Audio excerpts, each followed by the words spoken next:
Já conversamos sobre como as decisões são influenciadas através das nossas dores do passado e de forma inconsciente, ou seja, às vezes nem nos damos conta de que tudo dá errado no presente por conta de algo que aconteceu no passado. Acontece que nem sempre nossas criações são feitas de forma consciente. Aliás, como já vimos, nosso inconsciente, que representa 95% do que pensamos hoje, é o que acaba comandando nossa vida na maioria das vezes. Por conta disso, o inconsciente faz a gente criar o que eu chamo de desejos secretos. O que será que são esses desejos secretos? Os desejos secretos é algo que eu comecei a entender há alguns anos, quando eu comecei a estudar os padrões na minha própria vida. Sempre fui muito focada em entender padrões e então percebi algo estranho. Havia situações que eu mesma criava e, mesmo sem querer, eu conseguia exatamente o que eu queria, mas de um jeito tão estranho e inesperado que eu nem sabia se deveria querer aquilo. Era como se minha alma estivesse me enviando sinais, mas eu não estava escutando. Eu vou compartilhar com vocês uma história para ilustrar isso.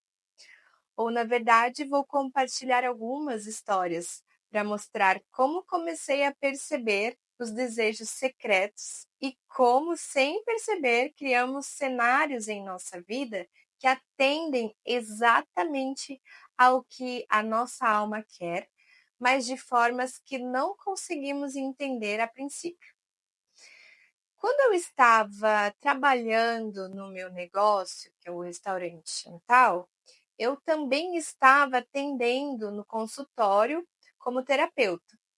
Era um trabalho que consumia o meu dia inteiro. Então, todas as manhãs, antes de começar a trabalhar, durante o almoço e à noite, também nos finais de semana, eu estava criando conteúdo para o meu negócio e atendendo os clientes que começavam a chegar ali no restaurante. Depois de 5 meses nessa rotina exaustiva e sem tempo para mim, eu comecei a ter um pensamento muito sedutor. Algo dentro de mim disse: e se eu simplesmente tirasse uma semana de folga e descansasse na cama? O que seria se eu apenas relaxasse desse descanso ao meu corpo? Mas então a minha mente consciente rejeitou completamente essa ideia.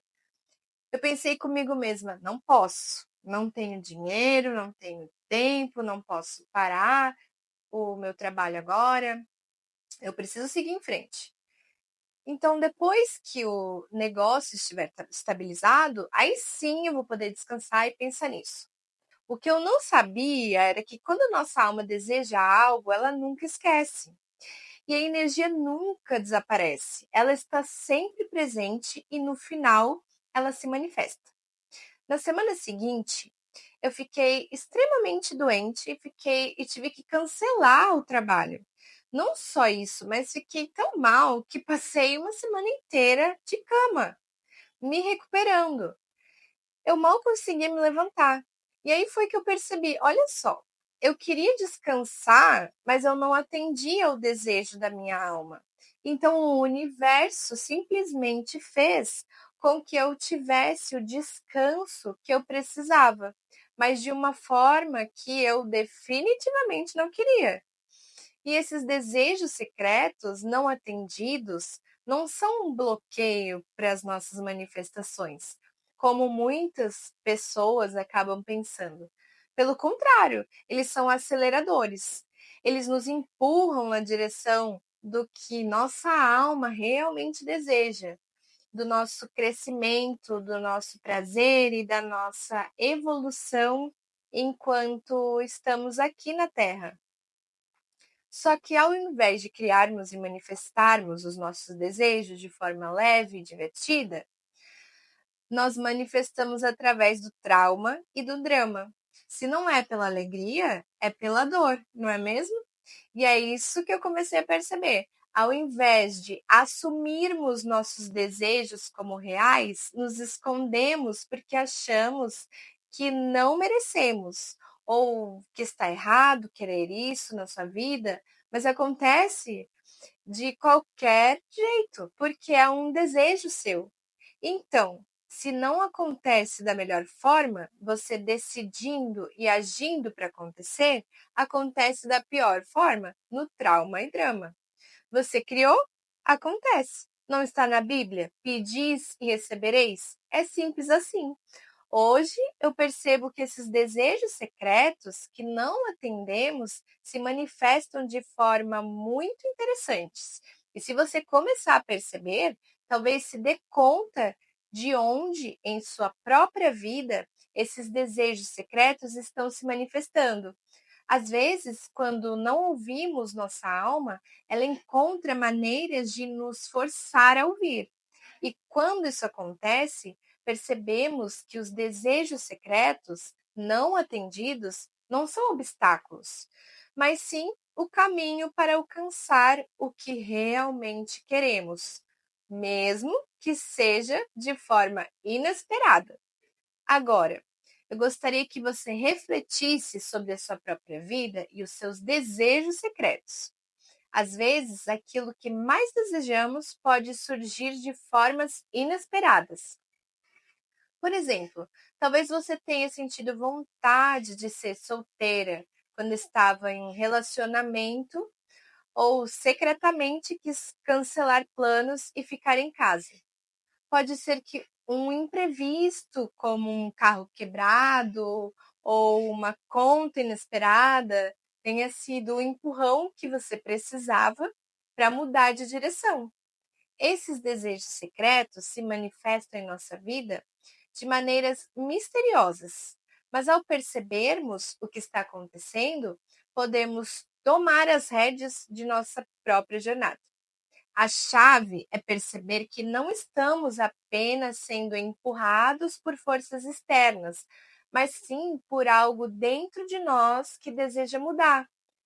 Às vezes, nossos medos ou padrões estão lá para nos proteger de algo, mas quando os reconhecemos, podemos transformá-los. Quando tiramos as camadas de medos e crenças limitantes, descobrimos o que realmente queremos e podemos manifestar isso de forma consciente. Agora eu vou te passar uma ferramenta super poderosa para você descobrir os desejos e pensamentos ocultos que estão interferindo na criação dos seus sonhos. Eu gostaria que você fizesse o protocolo de combate. É simples, direto e o melhor, super transformador. Ele ajuda você a entender o que está sentindo, descobrir de onde isso vem e, principalmente, tirar essas camadas que nos bloqueiam. Ele tem 4 etapas divididas em entender o sentimento, avaliar o impacto desse sentimento na sua vida, superar o sentimento e mapear as possibilidades. Então, primeiro você identifica o sentimento que está incomodando, avalia o impacto, vira o jogo e supera o sentimento. Com isso em mente, você chega à etapa das possibilidades. Eu vou abrir um modelo preenchido para você ver como é fácil de preenchê-lo. Só demanda um pouco de tempo e reflexão. Eu deixei aqui na área de membros, protocolo de combate. Como já levantamos no módulo 2 diversas crenças limitantes e traumas na sua vida, agora é hora de você escolher um evento significante que mais te incomoda hoje. E ao preencher esse protocolo de combate, você vai ir analisando o sentimento que deseja trabalhar. Então, se você faz parte da mentoria, guarde esse protocolo preenchido para a nossa próxima sessão. E na parte 3 desse módulo, iremos utilizá-lo também. Agora eu vou te mostrar o modelo preenchido para você ver como funciona. Esse é o modelo de protocolo de combate que está na sua área de membros. Então, você vai escolher um sentimento para ser trabalhado. Qual é o sentimento do exemplo? É a insegurança emocional. A primeira pergunta é: você está com o sentimento de quê? Sinto que não sou boa o suficiente e tenho medo de ser rejeitada. E da onde vem esse sentimento? Esse sentimento começou na infância quando meus pais brigavam muito e eu me sentia responsável por mantê-los unidos. Então aqui ele está buscando lá da linha do tempo que a gente já trabalhou. Foi por volta dos 8 anos que os pais começaram a discutir. Então você vai encaixando as peças. As próximas perguntas você vai perceber que você já tem as respostas porque a gente já levantou em outras ferramentas. Aqui você só vai ir encaixando. Quando ele começou? Acredito que começou por volta dos 8 anos, quando as discussões entre meus pais se intensificaram. Com quem você aprendeu isso? Provavelmente com a dinâmica entre meus pais, mas não tenho certeza. Se você não lembrou ou se você não tem certeza da resposta, você pode deixar em branco, porque como a gente está estimulando o cérebro, fazendo perguntas e trazendo à tona as memórias, daqui a pouco você começa a receber essas respostas. Alguém alimenta esse sentimento hoje? Quem? Às vezes as pessoas ao meu redor, como meu chefe que critica meu trabalho, meu parceiro que parece distante, reforçam essa insegurança. Aí a gente vai para a parte 2, que é avaliar o impacto desse sentimento na sua vida. O que você está fazendo ou deixando de fazer por causa desse sentimento? Estou me isolando socialmente, evito tomar decisões importantes e aceito menos do que mereço em relacionamentos e no trabalho. O que acontece de ruim quando você sente esse sentimento e acredita nele? Sinto-me paralisada, duvido das minhas capacidades e acabo me sabotando. O que de bom deixa de acontecer quando você sente esse sentimento e acredita nele? Deixo de buscar oportunidades que poderiam me fazer crescer, tanto pessoal quanto profissionalmente, e perco conexões genuínas com as pessoas.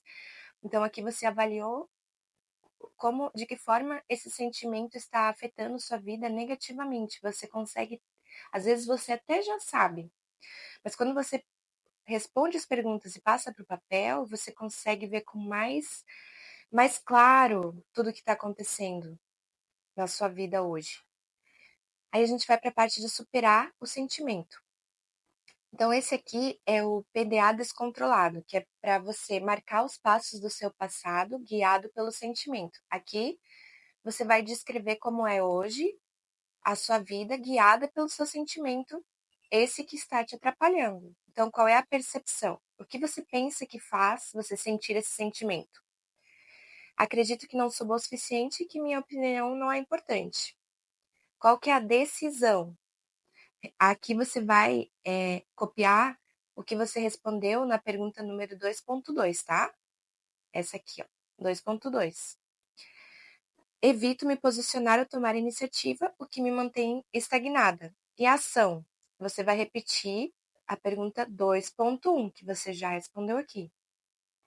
Fico em silêncio, aceito situações que me prejudicam e deixo que outras pessoas tomem decisões por mim. Agora você vai mapear as possibilidades. Acreditar no sentimento e não fazer nada. Então, aqui você vai repetir a pergunta de número 2.3 e 2.2 nessa ordem, tá? Continue insegura e insatisfeita, sem evoluir e acumulando mais frustrações, oportunidades perdidas, novas relações saudáveis, crescimento no trabalho e maior confiança em mim mesma. Confrontar o sentimento e der errado. Então, o que pode acontecer de bom e de ruim se você confrontar esse sentimento? Um impacto positivo, pelo menos tentei algo novo e aprendi o que não funciona. E o negativo, pode haver rejeição ou críticas que reforcem minha insegurança. Qual que é a alternativa? O que você pode fazer para diminuir as chances de dar errado ou minimizar os impactos desse eixo? Estar preparada para críticas e entendê-las como aprendizado, cercando-me de pessoas que me apoiem emocionalmente. Então, percebe? Quando a gente tem medo de fazer as coisas, a gente acaba não fazendo nada, a gente deixa como está. Tem medo de tomar alguma atitude, alguma ação. Então, quando você visualiza isso, qual é a pior coisa que pode dar errado se você tomar alguma ação, se você tomar alguma atitude na sua vida? Quando você percebe que a pior coisa que pode acontecer não é tão ruim assim e tem conserto, existe uma alternativa, isso acaba te dando uma tranquilidade. Você percebe que o medo, ele não é tão, não, ele diminui, você percebe que ele não é tão importante e você se dá conta do quanto está perdendo da sua vida por conta desse sentimento negativo. Então, se você não fizer nada, se der tudo errado, você percebe que ainda é melhor do que não fazer nada. Aí a gente vai mapear ainda as possibilidades se a gente confrontar o sentimento e der certo. O que poderia acontecer? O impacto positivo, eu supero a insegurança, encontro força para buscar o que eu quero, me sinto confiante para criar uma vida mais alinhada com meus sonhos. E o negativo, o processo pode ser desafiador, mas o resultado compensará os esforços. Iniciativa. Aqui você tem que escrever o que você pode fazer para aumentar as chances desse resultado positivo aparecer.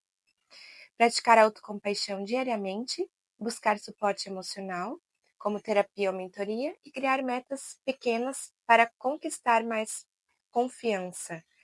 Então percebe que entre as duas possibilidades de confrontar o sentimento e não fazer nada e dar errado, aí você confrontar o sentimento e dar certo, você percebe que a melhor alternativa é confrontar o sentimento com a possibilidade de dar certo, porque se der errado, existem alternativas para você solucionar. E agora, por último, a gente vai fazer o PDA guiado sem sentimento, agora com a razão. Se libertando do sentimento que você tem de negativo na sua vida que está te impedindo de realizar os seus sonhos. Percepção. Entendi que a minha insegurança vem do meu passado, mas ela não define quem eu sou hoje. Qual é a decisão diante dessa nova percepção? Escolho agir com coragem e confiança, mesmo diante do medo. E qual é a ação que você vai fazer diante dessa decisão? Vou me colocar em situações desafiadoras, mesmo que pequenas, para construir minha autoestima e me aproximar dos meus objetivos. Então, quando você responde essas perguntas, você consegue entender o quão mal e o quanto atrasa a sua vida se prender a esse sentimento negativo. E o quão libertador é se libertar desse sentimento. O quanto você pode realizar na sua vida sem esse sentimento. Então agora é sua vez. Eu quero que você preencha o protocolo de combate e faça as suas análises, as suas meditações em relação a esse sentimento que te bloqueia hoje. E se você estiver na minha mentoria, você preenche, guarda esse documento e a gente avalia juntas na próxima sessão. Te vejo lá.